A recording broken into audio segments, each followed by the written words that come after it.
Chosen One, stop scrolling. This is not another video, this is a summoning. You've been feeling it lately, haven't you? That invisible tension, that strange pull between light and darkness. You sense that something inside you is awakening, something ancient, something powerful, something the world was never ready for.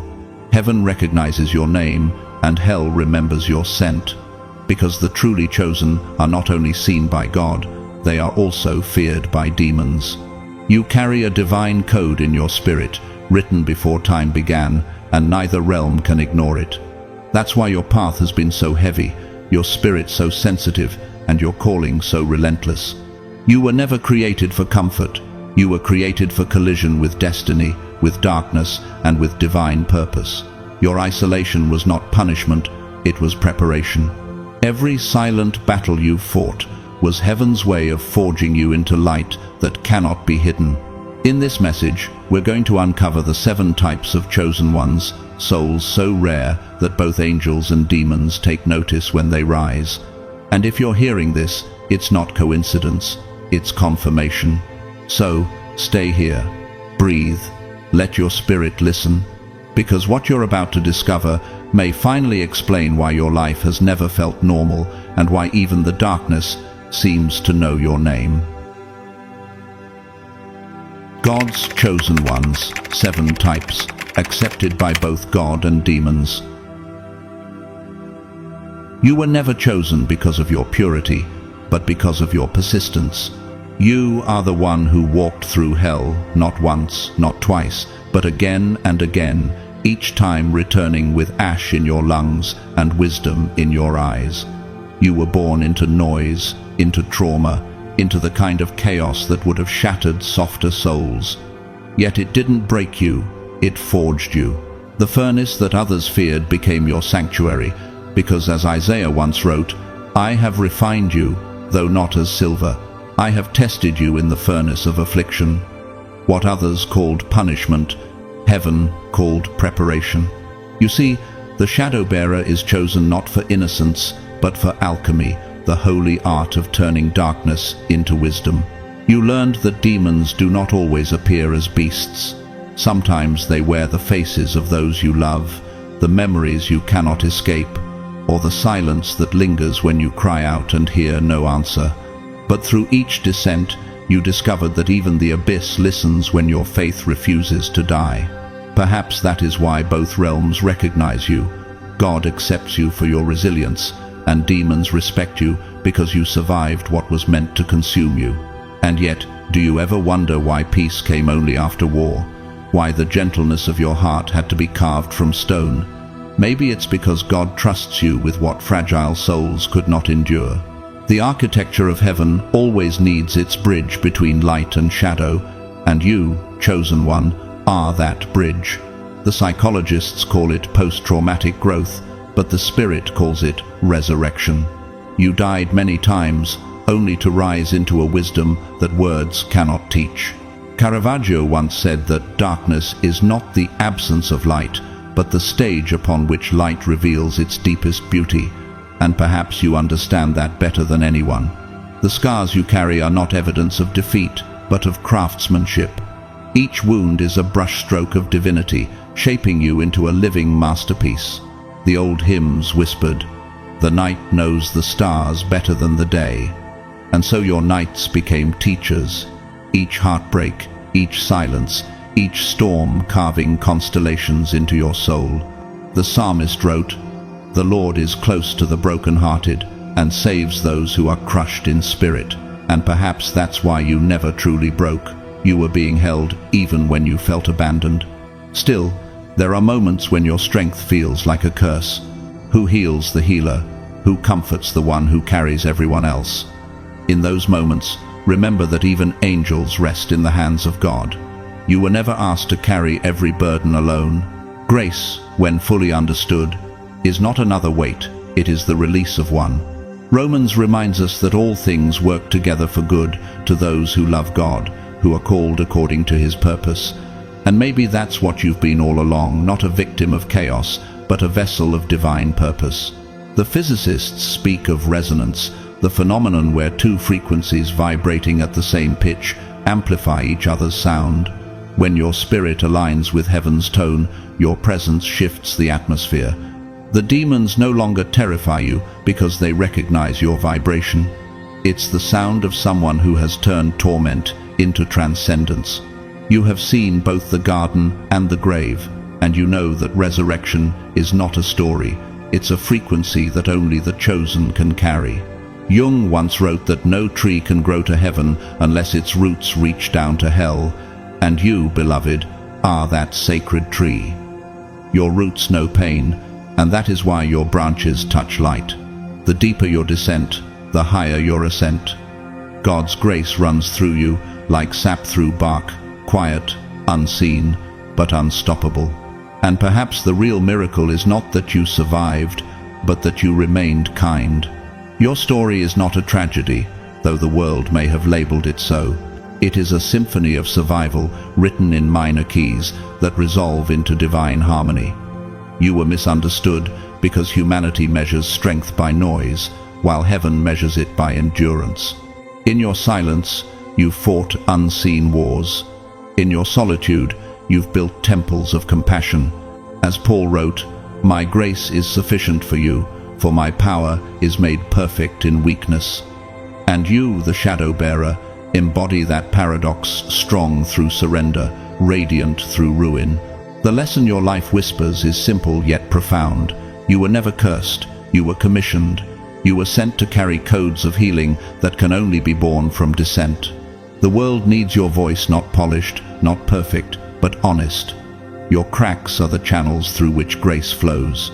And when the night comes again, as it surely will, light your candle not to fight the dark, but to remind it that you are unafraid.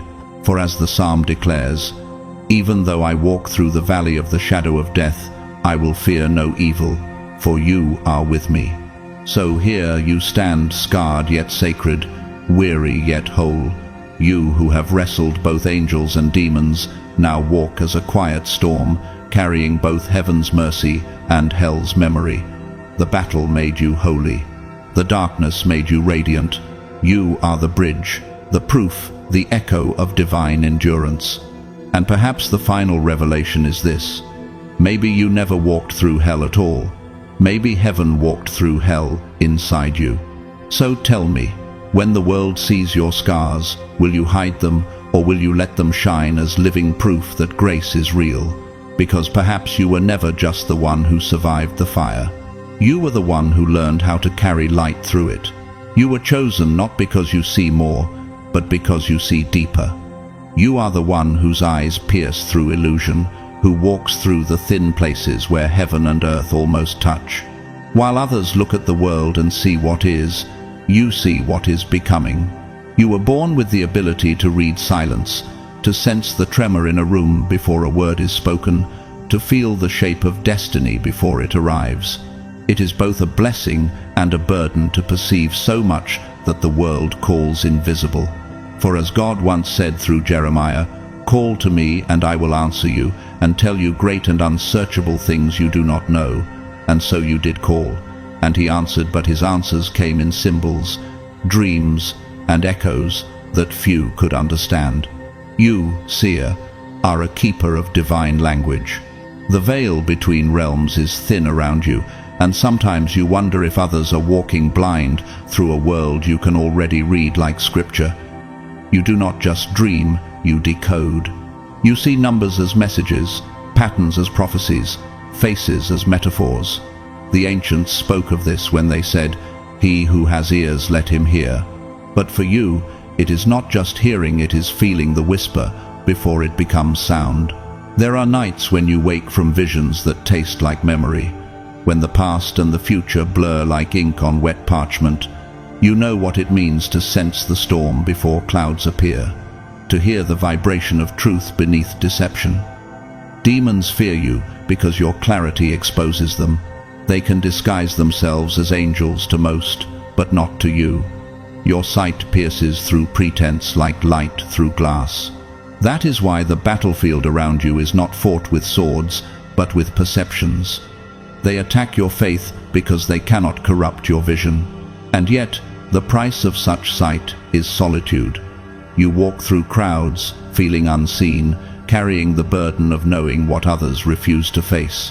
Have you ever wondered why the truth isolates you, or why people dismiss your insight as madness? It is because prophecy has always been too loud for comfort. The seer's eyes are mirrors, and not everyone wishes to see themselves reflected. When you speak, reality trembles. Even the unseen listens, for your words echo through dimensions that language itself cannot contain. I once read that the physicist David Bohm described reality as a holographic universe, where every fragment contains the whole. You live that truth every day. You see God in the microcosm of a tear, in the geometry of leaves, in the trembling of a candle flame. To you, everything speaks. Nothing is random. Like the great painter Hilma af Klint, whose works were guided by unseen forces, you too translate the ineffable into form. You are a bridge between what exists and what is yet to be born. And yet, the seer's heart often aches under the weight of unseen knowledge. You feel the future like pressure behind your ribs. You know when someone is lying, not because of logic, but because truth and falsehood resonate differently in your bones. Sometimes you long for blindness, for the mercy of ignorance. But then a moment comes when your vision saves someone, when your words reveal what no one else could perceive, and you remember your gift was never meant to isolate you. It was meant to illuminate. The psalmist once wrote, "Your word is a lamp to my feet and a light to my path, and in you that light burns as intuition, revelation, and pattern." But even lamps grow weary when no one believes in their flame. Many seers lose themselves in confusion because they try to silence what should be spoken. Yet the universe has its own rhythm, and you are part of its great symphony of sight. The composer Arvo Pärt once said that every silence in his music was intentional, that stillness itself was a note. Perhaps your stillness is music too, a sacred pause between revelation and understanding.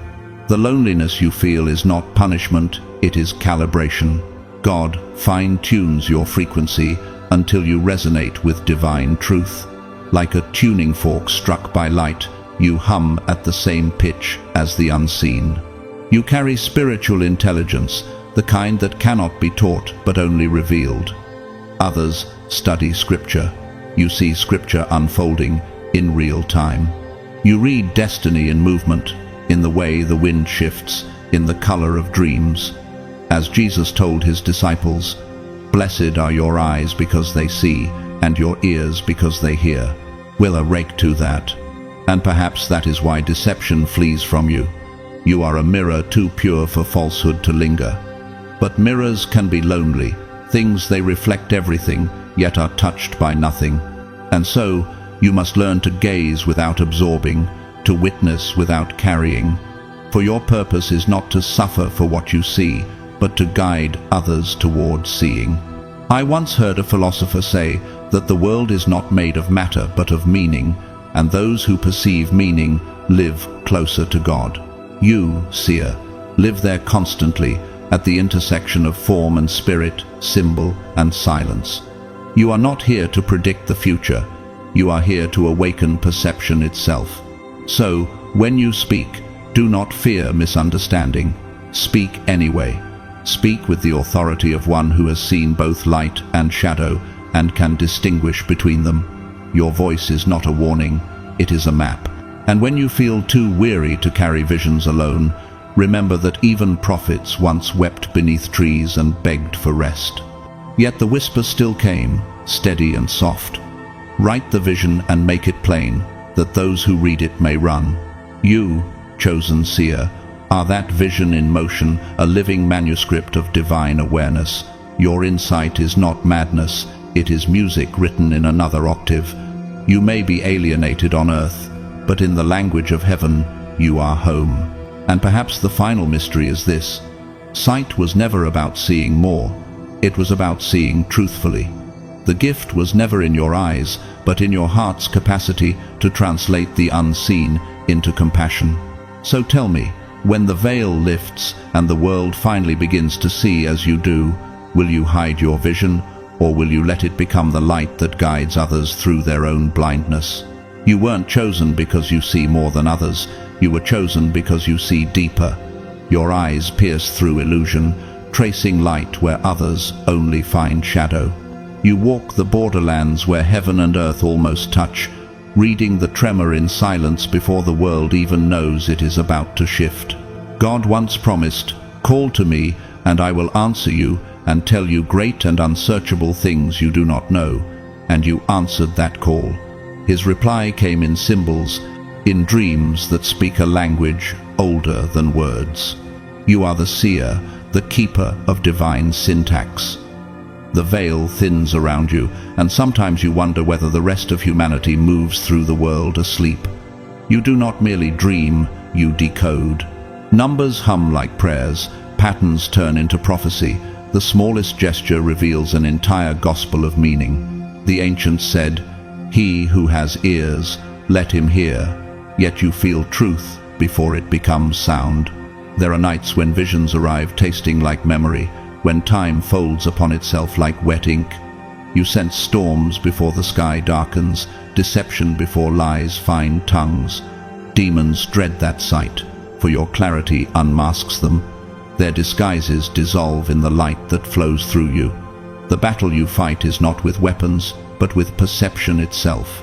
They cannot blind you, so they whisper doubt, hoping you'll mistake insight for madness. Still, solitude clings to you.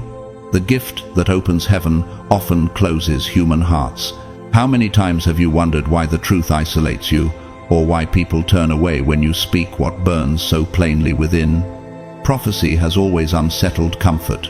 The seer's eyes are mirrors, and few dare to face their own reflection. Yet when you speak, reality stills. Even the unseen pauses to listen. Physicist David Bohm once said, "Reality is holographic, each fragment containing the whole, and you live that truth every day, finding God in the geometry of a leaf, in the shimmer of dust suspended in sunlight."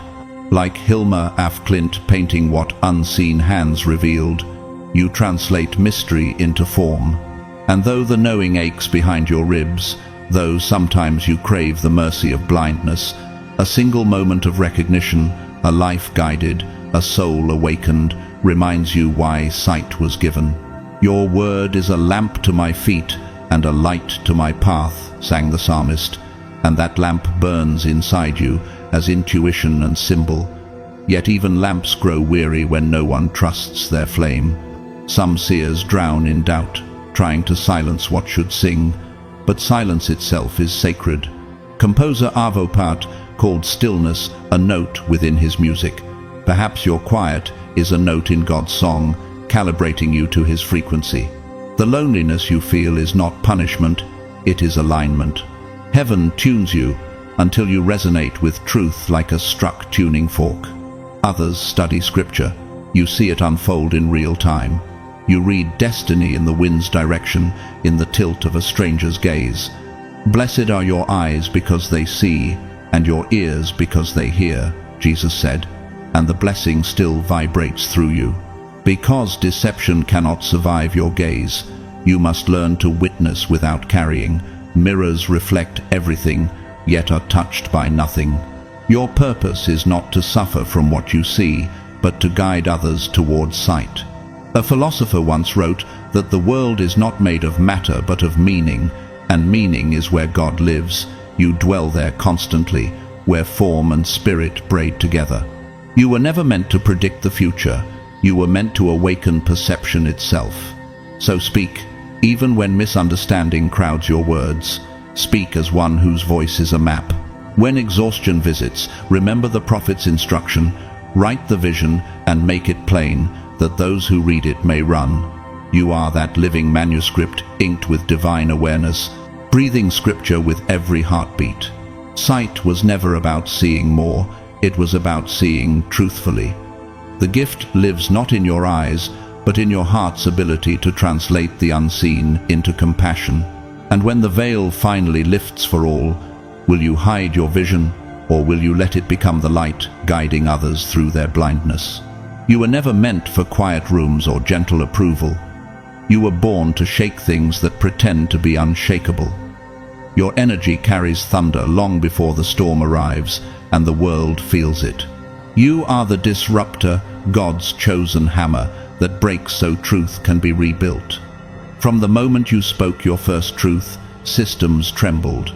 Religion called you rebellious, society called you dangerous, but heaven called you necessary, because every false altar must crack before divine fire can fall. For as it is written in Jeremiah 23:29, "Is not my word like fire, declares the Lord, and like a hammer that breaks the rock in pieces?" You carry a holy unrest. The polite will never understand it, and the fearful will call it chaos. Yet your soul was forged for confrontation, not comfort. The prophets of old stood in this same fire, Isaiah crying out against hypocrisy, Jesus turning tables in temples where greed disguised itself as worship. The disruptor's mission has always been the same: to awaken what's fallen asleep, to stir a world that has mistaken silence for peace, and to remind it that, as Matthew 11:12 says, "From the days of John the Baptist until now, the kingdom of heaven suffers violence, and the violent take it by force." You are the divine interruption that forces humanity to remember its conscience. Demons tremble at your voice because it carries influence, and influence in the wrong hands becomes rebellion without purpose. That's why they tempt you with ego, wrapping vanity around vision, hoping you'll trade authenticity for applause. But you, chosen one, were never meant to be liked. You were meant to be heard.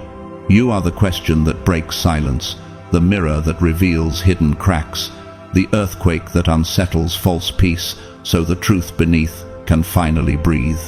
Have you noticed how your presence alone stirs reaction, how rooms shift before you even speak? That is not coincidence, it is spiritual chemistry.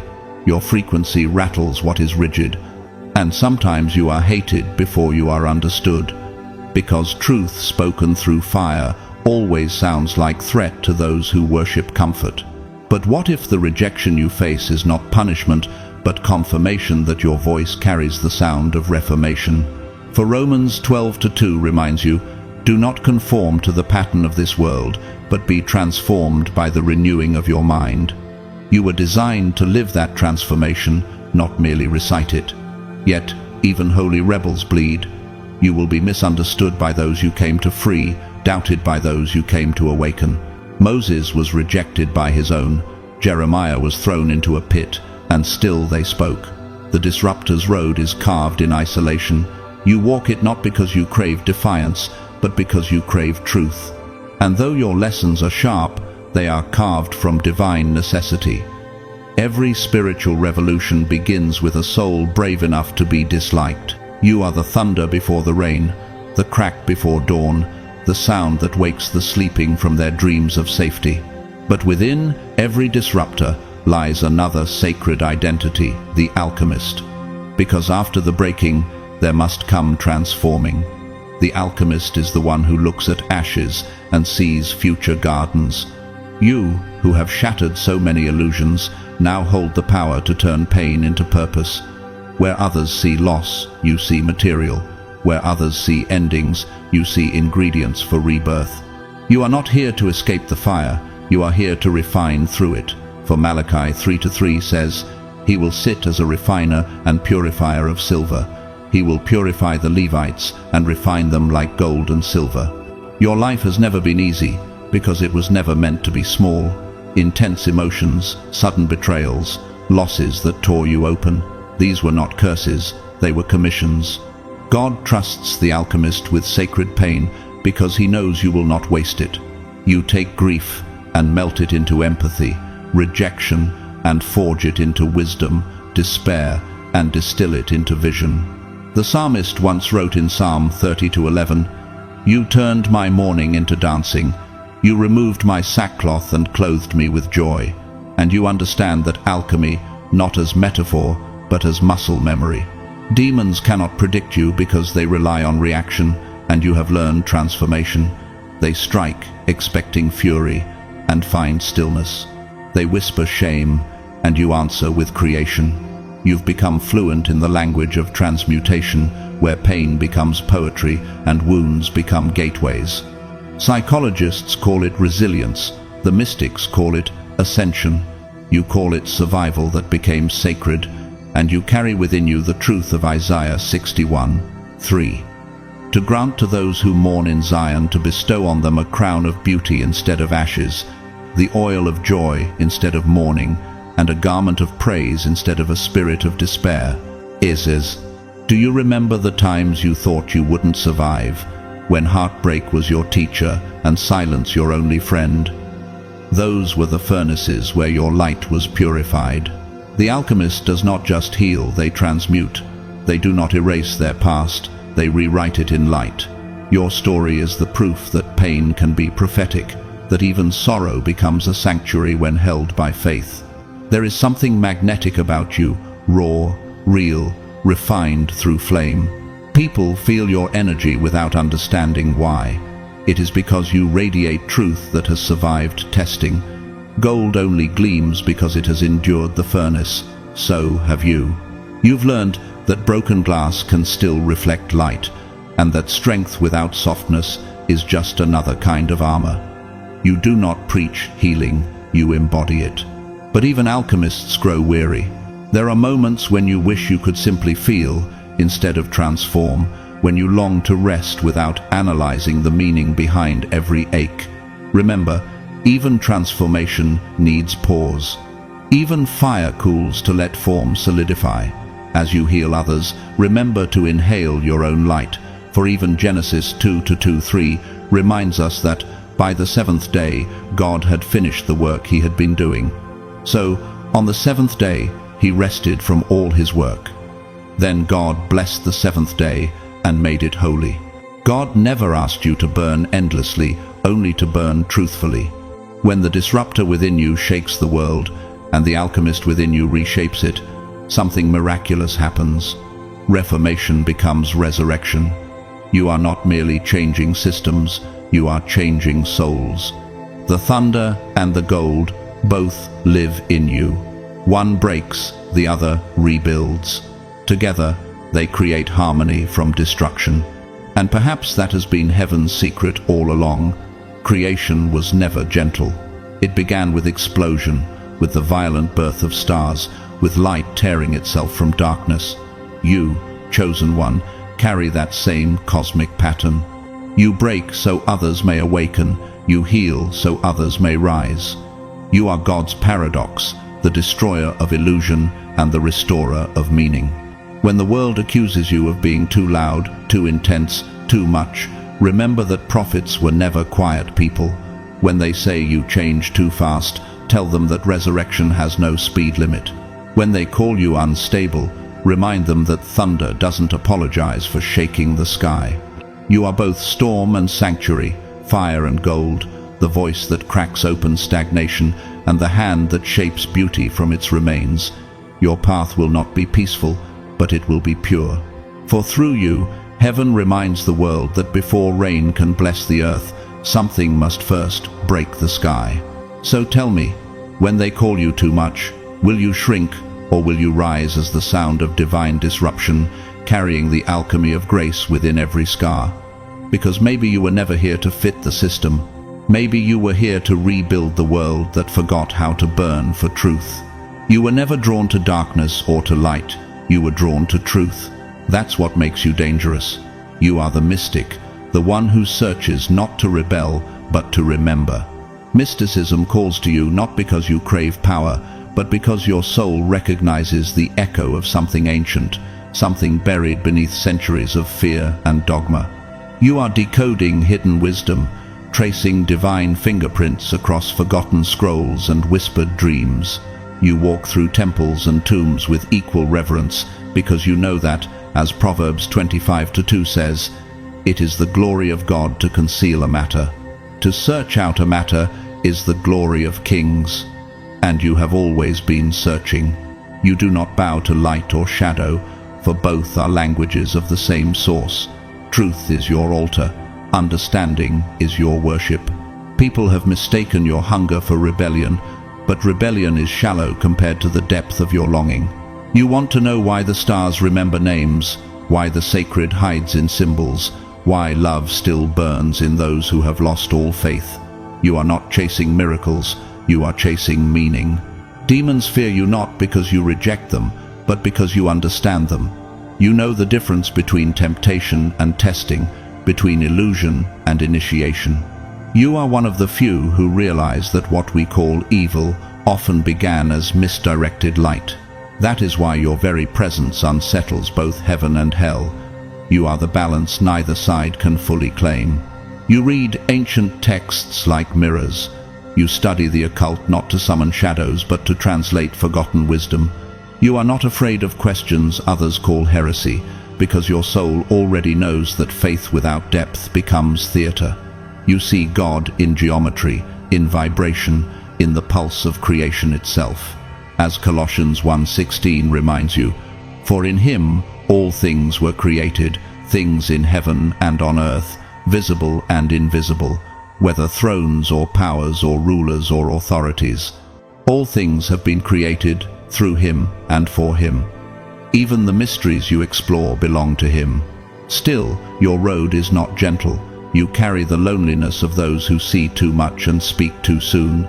You find solace in silence, communion in solitude, and revelation in paradox. The mystic learns early that knowledge is not safety, it is fire. The more truth you uncover, the less you can return to what others call normal, and yet you cannot stop.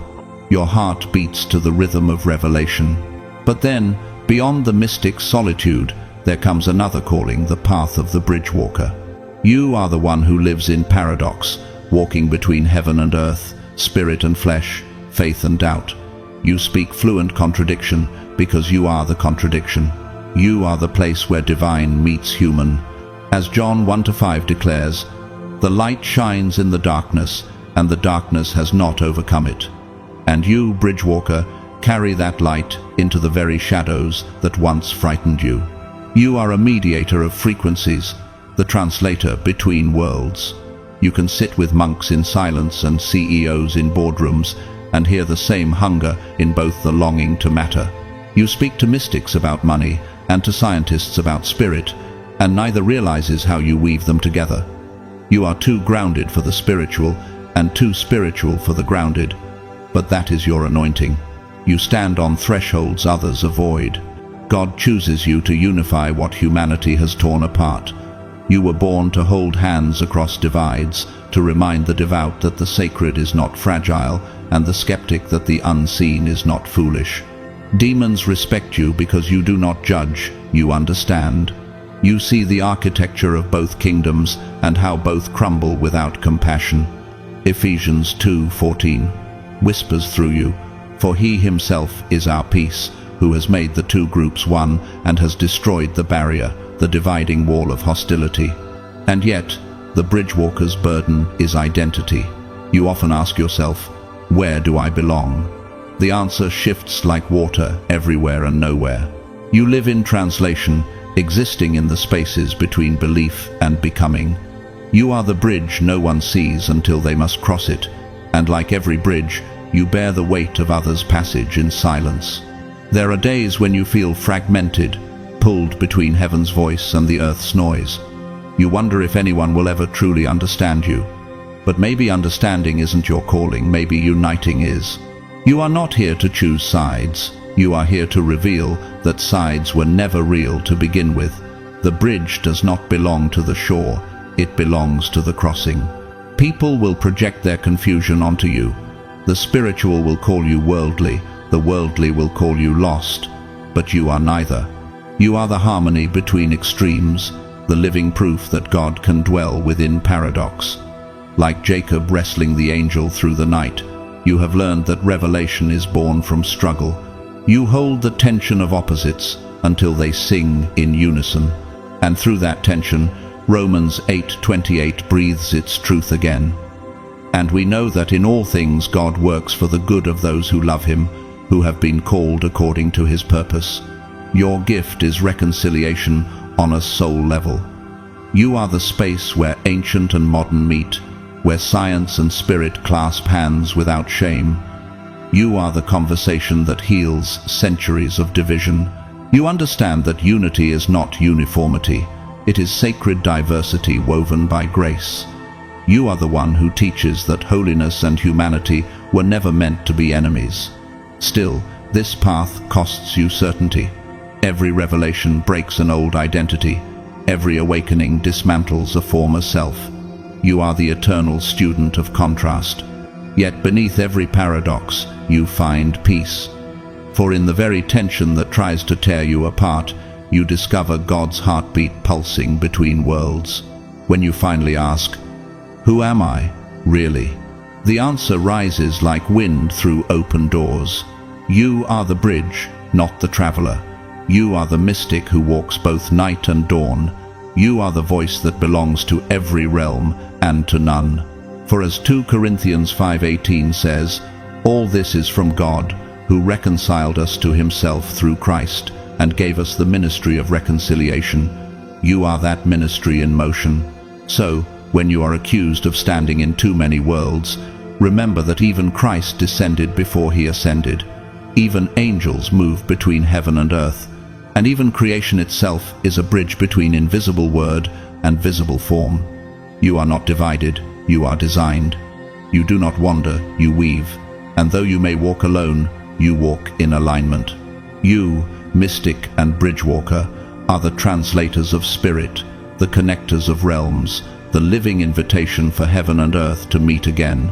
Your belonging is not a place, it is a frequency, and in that vibration, every paradox finds peace, every fracture becomes light, and every world, for a moment, remembers it was never separate at all. You are one of the rarest of the chosen ones. You don't just speak truth, you ignite it. Your words are not merely sound, they are sparks. Every syllable you utter carries a vibration that rearranges reality. You were never meant to inform, you were meant to awaken. When you speak, souls remember who they are. You are the oracle of fire, the living ember through which God still speaks. You did not choose this path, it consumed you. There was a time when you tried to speak softly, to hide your light behind logic, to quiet the burning within your bones. But fire cannot pretend to be water. You were born to blaze. And just as Jeremiah 20:9 confessed, "His word is in my heart like a fire shut up in my bones. I am weary of holding it in.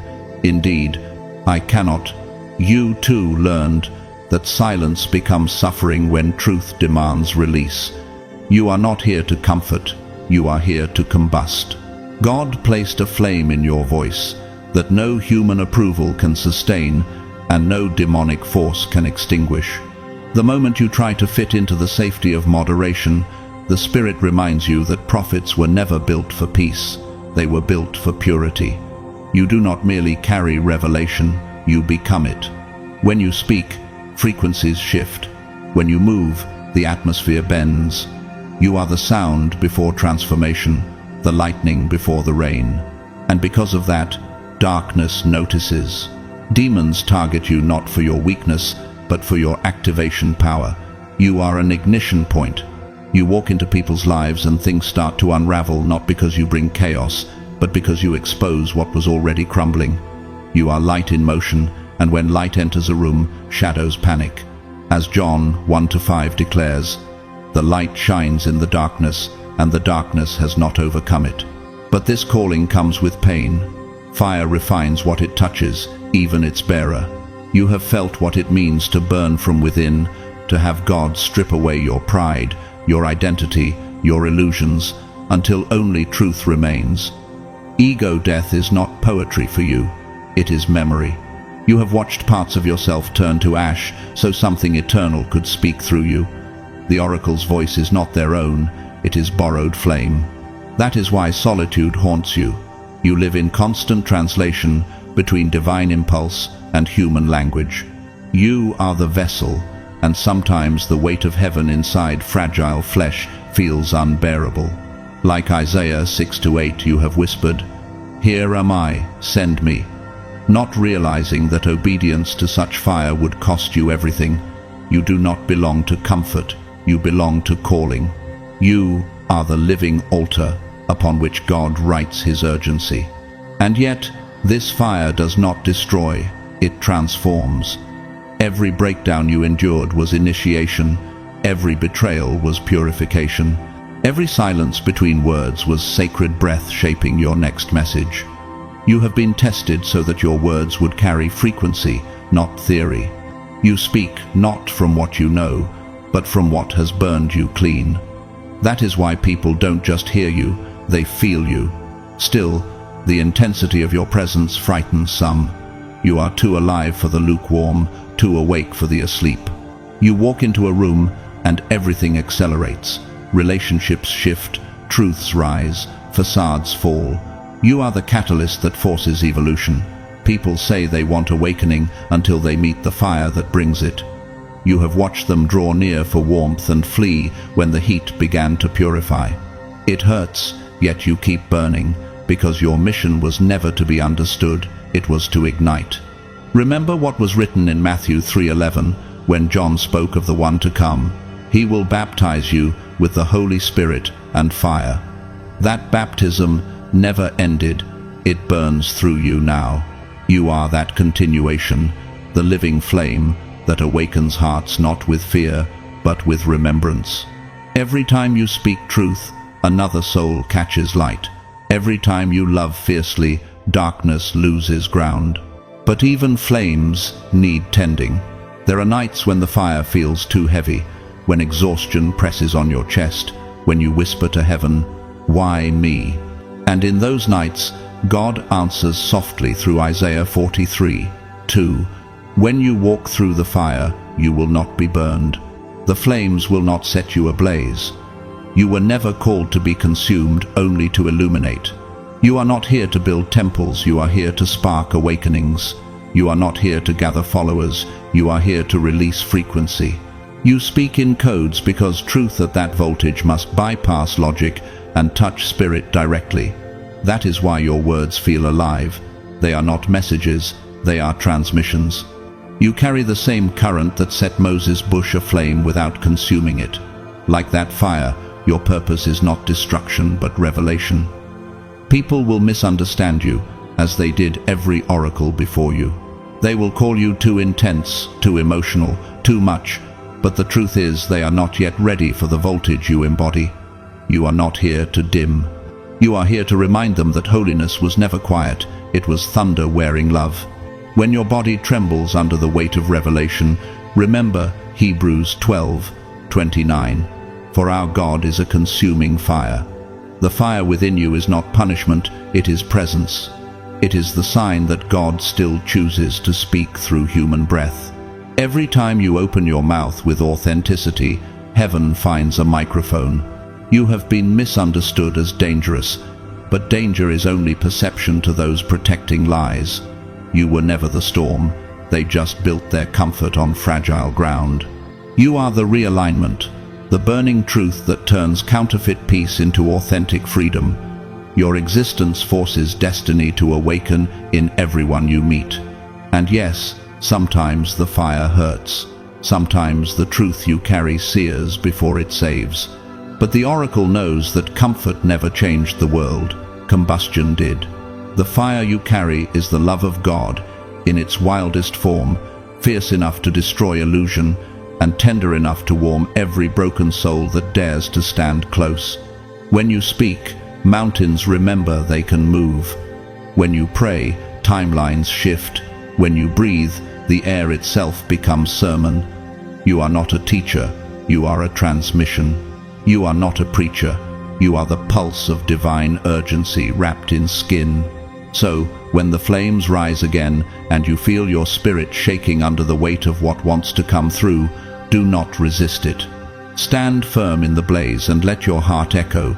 Psalm 104. He makes winds, his messengers, flames of fire, his servants.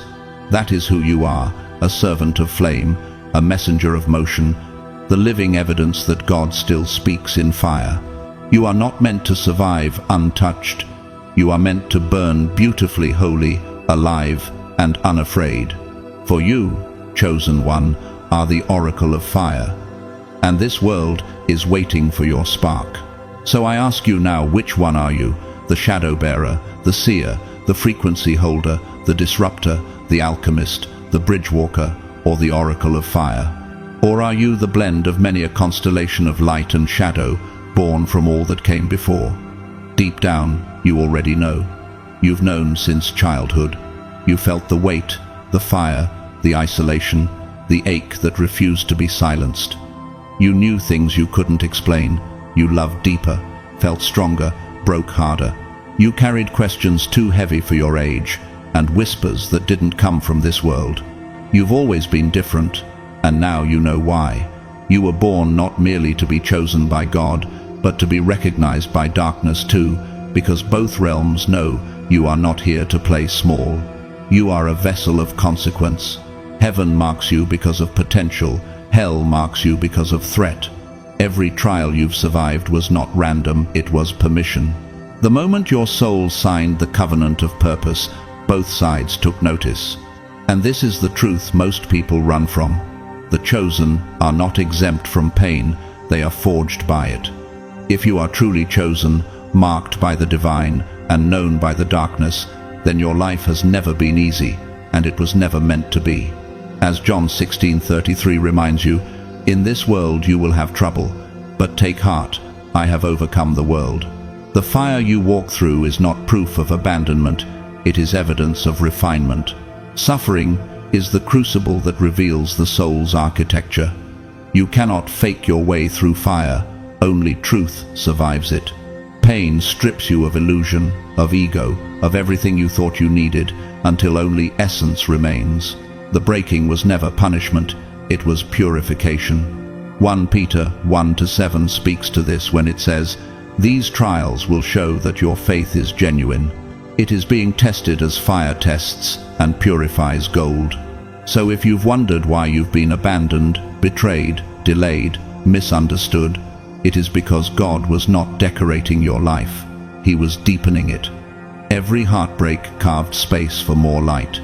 Every rejection redirected your path toward alignment.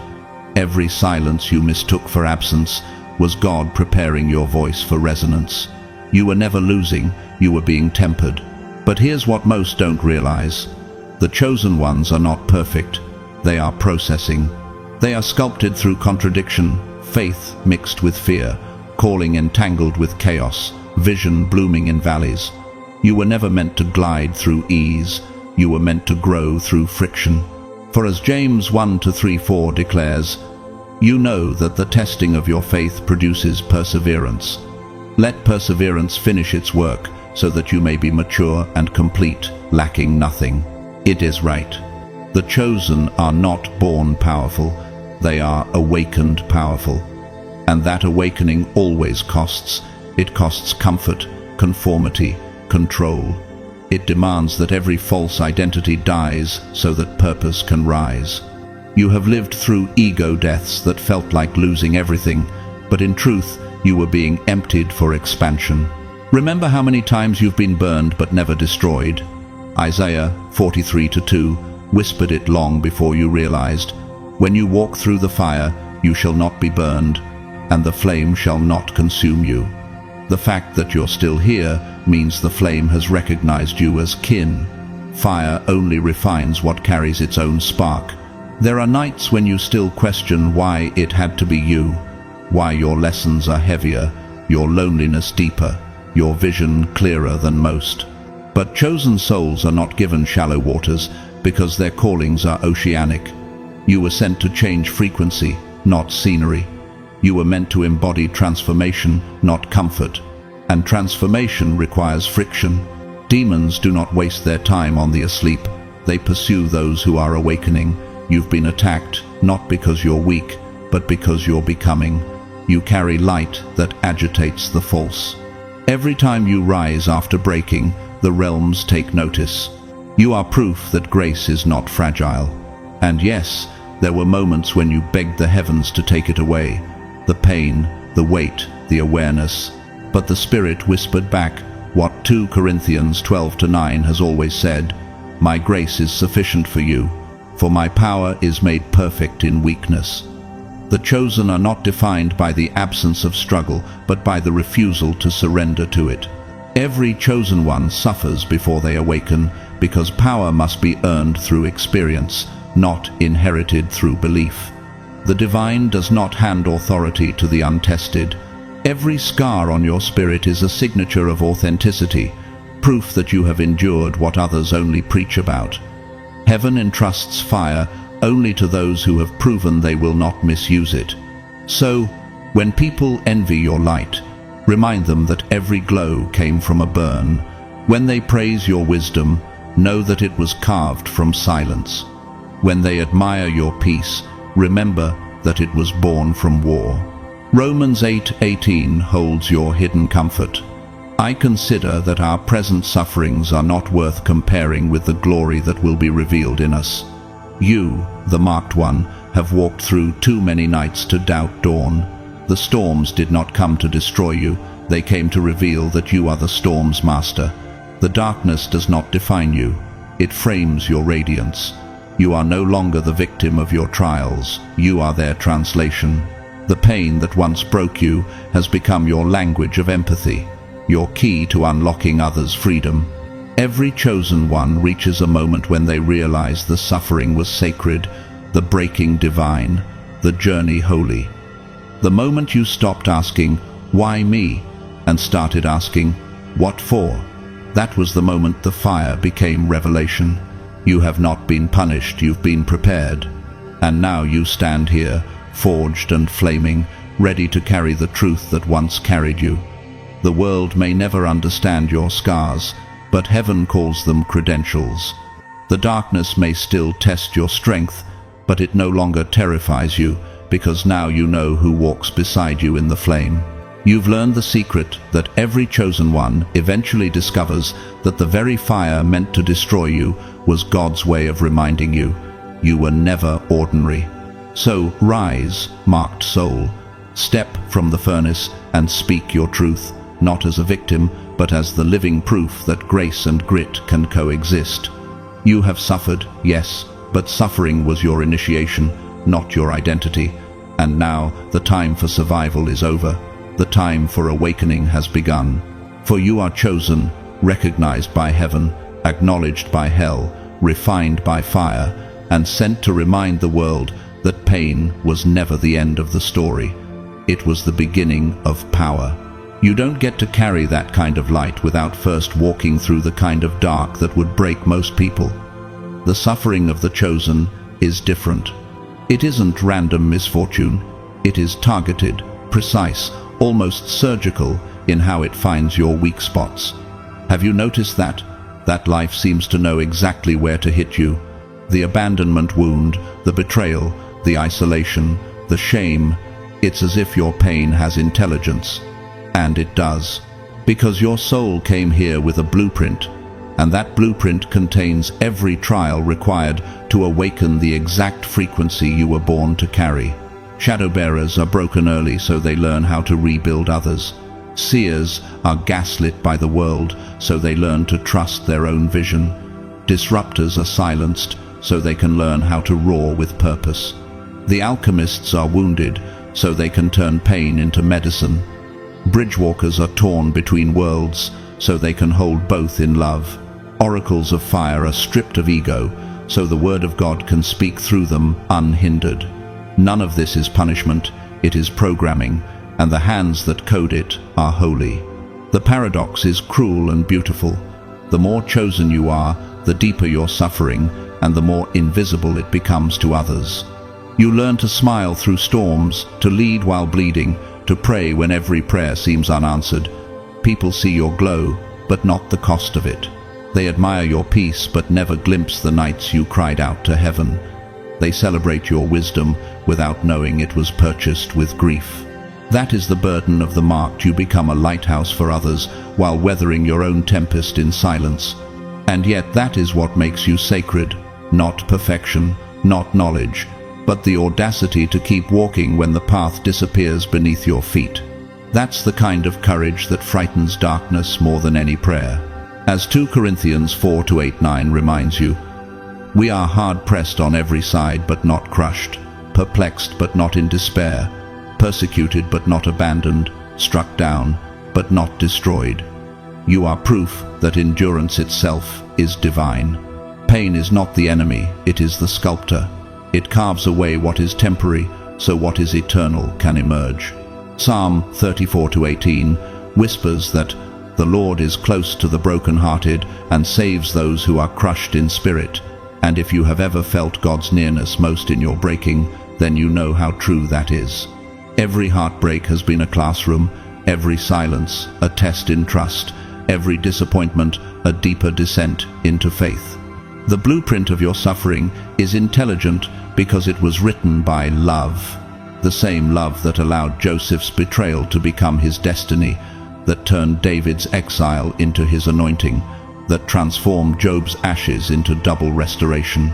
As Romans 8:28 declares, "And we know that in all things God works for the good of those who love him." Even the pain you cursed has been your prophecy in disguise. Still, there are nights when the holy ache feels too heavy, when even faith feels fragile and hope flickers like a dying candle.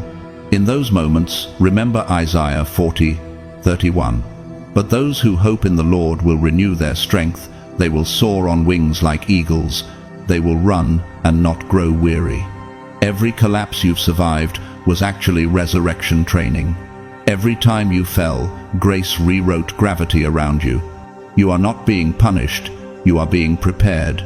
Every wound has been an initiation, every tear an offering, every delay a calibration.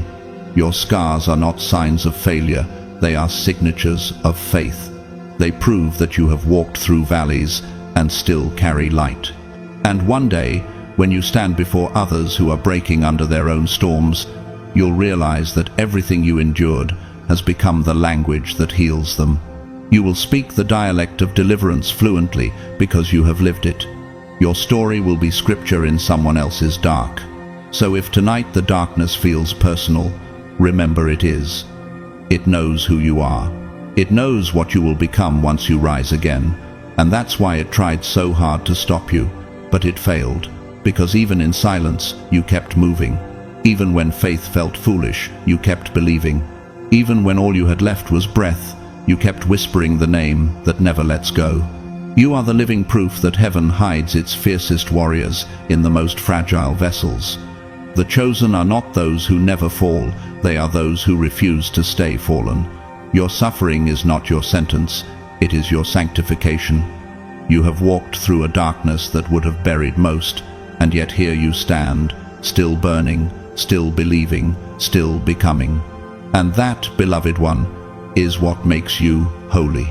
You may wonder why both God and demons acknowledge the chosen. It's because both realms recognize power, and power itself is neutral until it's directed. You carry a current strong enough to bless or to break, to enlighten or to corrupt. And that is why your choices carry weight beyond your comprehension.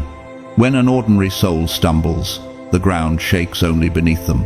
But when a chosen one falls, the tremor ripples through kingdoms, seen and unseen. You have felt this pressure before, the sense that your life is watched, weighed, tested. That's not paranoia. That is the awareness that accompanies spiritual authority. The higher your calling, the heavier your consequence. The more sacred your potential, the more severe your lessons. Luke 12:48 speaks directly to you. From everyone who has been given much, much will be demanded, and from the one who has been entrusted with much, much more will be asked. Your suffering is not merely personal, it is spiritual training. You are not simply enduring pain, you are being shaped into a weapon of light. One of the most misunderstood aspects of the chosen path is that it often begins in contradiction. You feel called to greatness, yet trapped in mediocrity. You are destined for love, but meet betrayal at every turn. You sense divine presence, yet are haunted by darkness. Why? Because duality is the forge, and contrast is the classroom. The soul cannot expand through comfort, it grows through opposition. You must taste what you are not, in order to remember what you are. This is why the chosen experience extremes blinding revelation, followed by suffocating silence. divine favor followed by crushing loss. You are being trained in balance. As Ecclesiastes 3:1 reminds us, to everything there is a season and a time for every purpose under heaven.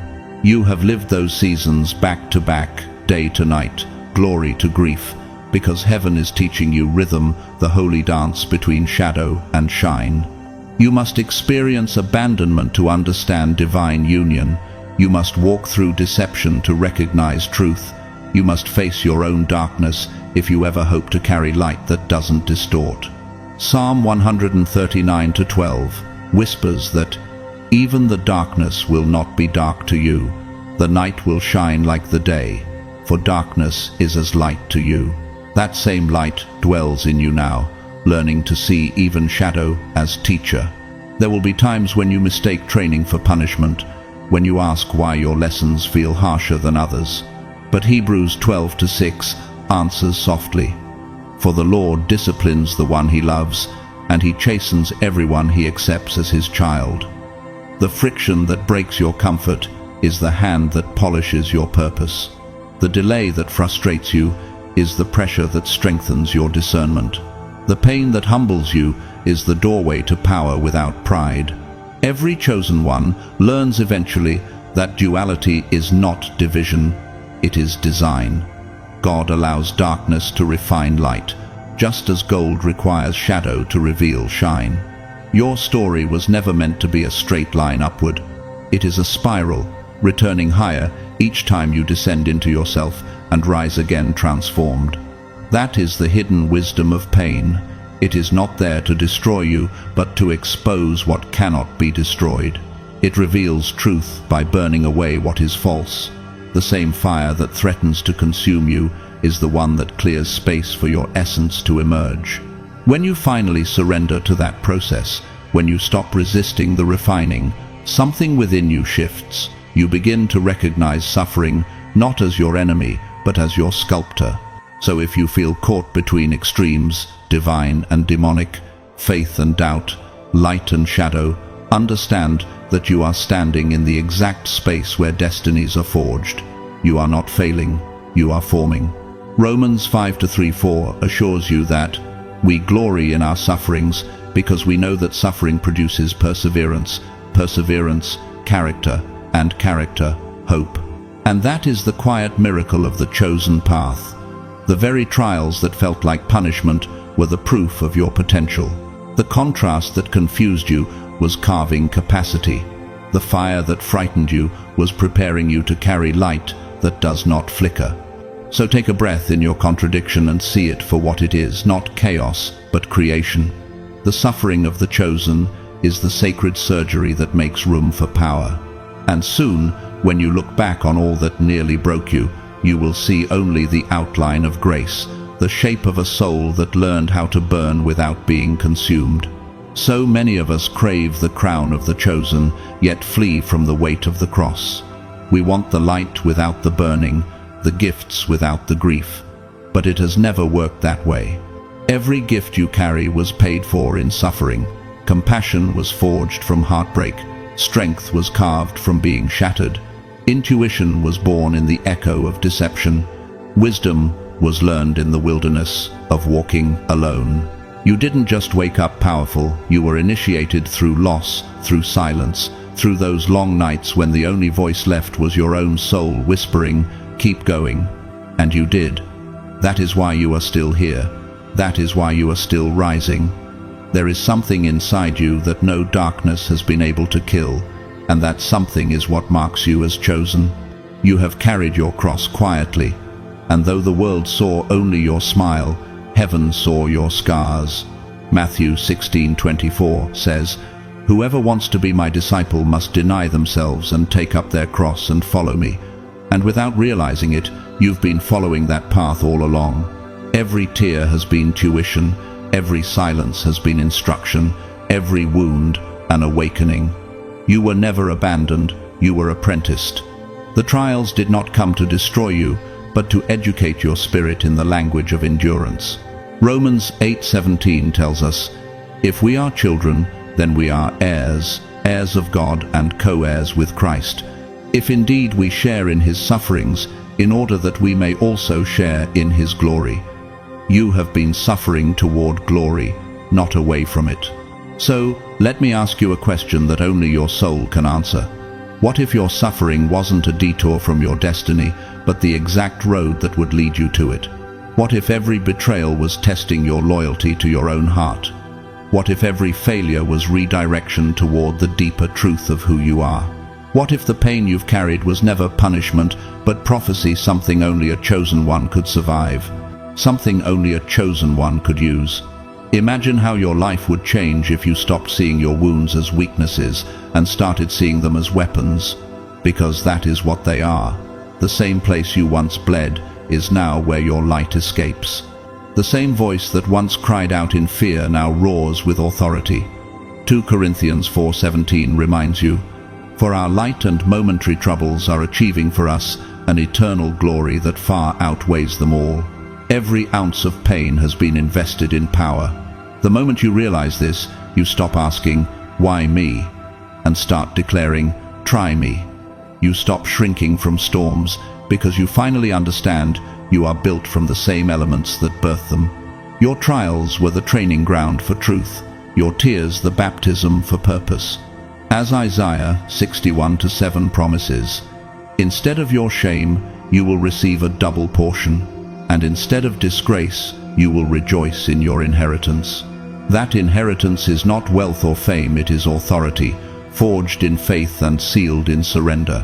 When the chosen rise, they do not rise to dominate but to illuminate. They step into power without losing their soul, because their power was born in surrender, not ambition. You are learning to carry fire without burning, to hold authority without arrogance, to speak truth without venom. That balance is what makes you unstoppable. So, if tonight you find yourself trembling between exhaustion and faith, remember Philippians 1:6. "He who began a good work in you will carry it on to completion until the day of Christ Jesus." You have not been abandoned in the process, you are the process. The forge was never meant to kill you, it was meant to crown you. This is the mystery of the chosen path. The cross and the crown are the same metal, shaped by different flames. The wounds that once silenced you are now your instruments of healing. The pain that once made you question your worth has become proof of it. So rise, chosen one, not because you are unscarred, but because you finally understand that scars are sacred. Stand tall, not because the storm has ended, but because you have learned to walk with thunder in your chest and peace in your hands. You are no longer asking for ease, you are asking for endurance. No longer begging for escape, you are demanding evolution. Because you have remembered the oldest truth of all. Every resurrection begins with a crucifixion. Every crown is earned by the one who refused to drop the cross. And when the chosen rise, they do not ask for lighter burdens, they ask for stronger shoulders. So, carry your fire. Let it refine you, not consume you. Let it make you humble, not hollow. Let it remind the world that the light they see in you was never free, it was forged. And when the next trial comes, you'll smile, lift your head to heaven, and whisper, not "Why me?" but "Watch me." The most dangerous moment for any chosen one is not when they are in pain, it's when they begin to rise. Pain humbles, success exposes, rising comes with power, and power always carries the shadow of temptation. This is the final test. You have survived the darkness that once tried to devour you. You have endured storms that stripped you bare. You have faced rejection, abandonment, spiritual isolation, and now the gates begin to open. Doors that once slammed in your face are inviting you in. Voices that once mocked now flatter. The world that once buried you now bows, pretending to understand the gold it once called dust. But here is the truth. Not every blessing comes from the light. Some are traps, wrapped in applause and opportunity, designed to pull you off your path. As 2 Corinthians 11:14 warns, Satan himself masquerades as an angel of light. Many chosen ones fall here, not in defeat, but in success. When you were suffering, you were pure. You had nothing to protect but your soul. In pain, you prayed without pride. In darkness, you worshipped without witness. But now that you are rising, now that your gifts are awakened, now that your voice carries weight, and people listen, you face a different kind of warfare. The ego wants to hijack the mission. The world wants to tame your fire. The spotlight whispers, make it softer, sell it sweeter. Speak what they'll like, not what they need. But the moment you trade authenticity for approval, you start to lose the very essence that made you chosen. Remember Matthew 4:8-10, when the tempter offered Jesus the kingdoms of the world in exchange for worship, power, fame, comfort, offered not as punishment, but as distraction. The same test still comes, wearing modern clothes, followers, influence, status. But what good is it to gain the world and lose your soul? The crown of the chosen is meant to serve, not to seduce. This is why the most powerful chosen ones are the most rooted in humility, not because they are weak, but because they remember who they were before the rise, the nights when no one saw them but God, the prayers whispered through tears, the betrayals that broke them open. Humility is memory made holy. James 4:10 says, "Humble yourselves before the Lord, and he will lift you up." True elevation never comes from chasing the mountain, it comes from kneeling at its base. The ego will try to rewrite your story. It will tell you that your voice is yours, that your light belongs to you. But the oracle of fire knows better. Your flame was borrowed, not bought. The moment you claim ownership of it, it begins to fade. You are a vessel, not the source. Power purified by pain becomes purpose. Power corrupted by ego becomes poison. You've seen it happen. Spiritual leaders who began in truth but lost their souls to the spotlight. Chosen ones who became celebrities and forgot their calling. The seduction of success is subtle. It doesn't roar, it whispers. It tells you that compromise is wisdom, that approval is love, that control is protection. But you cannot serve two masters. You cannot dilute light and expect it to still heal. Galatians 1:10 asks, "Am I now trying to win the approval of human beings or of God? If I was still trying to please people, I would not be a servant of Christ." This is why your foundation must be stronger than your platform. The world will measure your worth in numbers. Heaven measures it in integrity. Your name may trend, but what matters is whether your soul still bows. Stay close to the ground that grew you. Stay near to the silence that shaped you. Remember who you were when no one was watching, because that version of you still carries heaven's signature. And when power begins to surge through your veins, when influence surrounds you, whisper Psalm 51:10, "Create in me a pure heart, O God, and renew a steadfast spirit within me." Purity of intention is the true protection of power. You don't need to shine brighter, you need to shine cleaner. So, chosen one, as you rise, rise slow. Let humility be your armor and remembrance your anchor. Never forget that every door that opens can also become a snare if your heart forgets who opened it. Use your light not to blind but to guide. Let the glory pass through you, not stop on you. Because in the end, what sets the true chosen apart is not their ability to rise, but their ability to rise without replacing God with themselves. Stay holy in your hunger, steady in your fire, surrendered in your victory. For the crown is temporary, but the calling is eternal. And when you finally stand before the world, radiant and whole, may they see not your success but your surrender, not your fame but your faith, not your power but the purity that kept it from consuming you. So, how do you rise without losing your soul? You stay in devotion, not to your image, not to your audience, not even to the version of yourself that success wants to sculpt, but to your alignment. Every day you return to silence. Every day you lay your heart bare before heaven and ask, is this still holy? You check your motives like you check your pulse. You ask yourself, am I doing this to be seen or to serve? Is this action flowing from my truth or from my trauma? Because when your intention drifts, your direction does too. You surround yourself not with admirers, but with anchors. People who don't just clap for you, they correct you. People who remind you that before you were chosen, you were human. You stay teachable, stay reachable, stay open. Proverbs 27:17 says, "As iron sharpens iron, so one person sharpens another. Even the brightest flame needs friction to stay pure." And above all, you surrender the outcome. You let go of the hunger for validation, the addiction to being seen.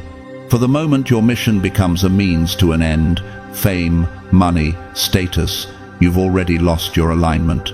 The true chosen do not rise to be worshipped, they rise to awaken. Their success is not applause, it is impact. Colossians 3:23 whispers, "Whatever you do, work at it with all your heart, as working for the Lord, not for human masters." Here's the secret no one tells you. Your power was never the miracle. The miracle was that you never gave up, that you kept choosing truth when lies were easier, that you kept choosing love when bitterness was justified, that you kept walking when no one saw you. That's why you're chosen, not because you're perfect, but because you're honest. You fail deeply, you fall hard, but you rise every single time. That is your sacred rhythm. Micah 7:8 declares, "Though I have fallen, I will rise. Though I sit in darkness, the Lord will be my light." You have lived that verse, not read it. Each failure carved humility, each fall planted resilience. You don't shine because life spared you. You shine because you kept standing when it didn't. And now, with all the wisdom you've earned, you are being called to lead, but not from a pedestal, from presence. Not with answers, but with embodiment. The world doesn't need more gurus. It needs more real ones, souls who have lived it, felt it, survived it, and now carry it with grace. You are one of them. You have walked through the valley, and instead of building walls, you built bridges. You learned that holiness isn't separation, it's sincerity. You were never meant to fit in. You were meant to rebuild the frequency of the world through your art, your voice, your choices, your energy. You are the living recalibration of what power looks like when filtered through love. Matthew 5:16 says, "Let your light shine before others, that they may see your good deeds and glorify your Father in heaven." Your light was never meant to spotlight you, it was meant to reveal God through you. And when you stand in that truth unapologetically, humbly, soulfully, you become what darkness fears most. Someone who cannot be bought, broken, or blinded. Someone who has walked through both heaven and hell and still chosen love. Someone who carries both the light of God and the scars of hell. Because this is the ultimate secret of the chosen path. The crown is not made of gold, it's made of scars. And the true miracle is not that you have power, but that you remained pure enough to use it without losing yourself. So rise, chosen one, not as an idol, but as an instrument, not to be adored, but to awaken. For when you walk in humility with holy fire in your chest, even darkness remembers your name and trembles. And now, we arrive at the end of this journey. Or maybe, for you, it's the beginning. Because if you've listened this far, if something in your spirit has stirred, if you've felt truth rise inside you like fire meeting breath, then it's not by accident. You were meant to hear this. You were meant to remember. You, the listener, the seeker, the silent survivor, you are one of them. A soul carved by contrast, tempered by storms, chosen not because of perfection, but because of purpose. You have been tested in ways few can understand, yet still, you love, you still rise, you still choose light. That is not coincidence, that is calling. Maybe life hasn't rewarded you yet. Maybe people walked away when your light began to change. Maybe the world tried to tell you that you were too much, too intense, too emotional, too spiritual, too strange. But hear me now. You were never too much. You were the exact vibration heaven needed to send into this generation. The exact frequency both God and demons recognize. Every moment you thought was punishment was preparation. Every wound you thought was weakness became your weapon. Every silence you endured was God sharpening your voice for the day you would finally speak and the world would listen. So, if your soul has felt this truth tonight, don't let it fade when the video ends. Carry it, live it, let it move through you. The world doesn't change through sermons, it changes through souls who remember who they are. And now, I want to invite you to walk with me. If this message reached your heart, if it reminded you of your fire, then let's keep walking this path together. Hit the like button so this message can reach others who need it. Share it with someone who's in the dark right now, who's forgetting their worth. Leave a comment below, tell me which type resonated with you most. Tell me your story. This channel isn't just a platform, it's a sanctuary for the chosen, a gathering place for those who carry light in their scars. And if you feel led to support through a super thanks or any other way, thank you from the depths of my heart. But know this, your presence alone, your energy, your time, your willingness to listen, that is already a gift. Whether you give materially or simply show up in spirit, I see you, and I'm grateful. As we end, I want to leave you with a blessing not from religion, but from remembrance. May your fire never lose its warmth, even when the world feels cold. May your faith never falter, even when silence lasts too long. May your purpose continue to find you, even when you've forgotten how to look. And may you always know that you are not walking alone. Heaven walks with you, even through the valley, even through the storm. Romans 8:28 says, "And we know that all things work together for good to those who love God, to those who are called according to his purpose." You are one of those called, you are one of those chosen. And as long as there is breath in you, there is destiny in you. So rise, shine, and remember, your story isn't over, it's only beginning. Thank you for being here, for listening, for feeling, for remembering. Until next time, stay aligned, stay grounded, stay chosen, and may grace, truth, and divine fire follow you everywhere you go.